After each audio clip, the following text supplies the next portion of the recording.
Од трите презентирани модели за регионално управување со отпад, градоначалниците од Пелагонискиот плански регион се одлучија за изградба на регионална депонија со средства од ИПА програмата на Европската унија.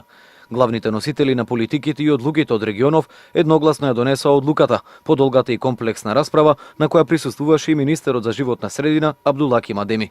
Наједноставно кажано, регионалното, согласно законската регулатива и согласно барањата на Европската унија, потребно е на ниво на регион да се реши собирањето, доставувањето и одлагањето на отпадот. Оваа пракса која што сега има секоја општина да има по една депонија, кој што депонии не само во регионот, туку и на ниво на Република Македонија или се дивоградби, или не ги задоволуваат еколошките стандарди кои што се пропишани со закон, мора да се смени. Тоа значи дека ќе се пристапи со регионален модел, односно тоа значи дека ќе има една регионална депонија, која што ќе биде на одредена локација и која што ќе го прифаќа целиот смет, односно целиот отпад од целиот регион.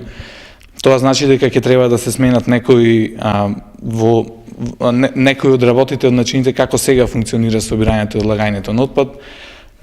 Предвидено е да се воведе и нова институционална структура која што ќе се грижи за тоа и најверојатно ќе треба да се интервенира во делот на ингеренциите на јавните комунални предпријатија кои што моментално екзистираат. Меѓутоа, тоа е нешто што треба дополнително да се разгледува, дополнително да се анализира и да се изнајде соодветен модел како сето тоа да се реши. Избраниот модел за регионално управување со отпад бара и поширока временска рамка за реализација, која според искуството на Европа се движи меѓу 4 и 5 години. Општината во која ќе биде избрана локацијата пак може да очекува освен смет и подлабока општинска каса.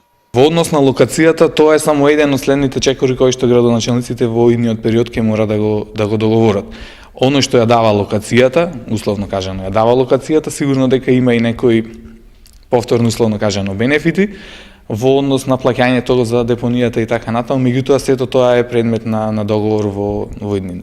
13-тата седница на Советот за развој на Пелагонискиот плански регион беше среќна за битолскиот градоначалник. Владимир Талевски едногласно беше реизбран за претседател на Советот, со што од денеска го тера својот трет мандат на оваа функција.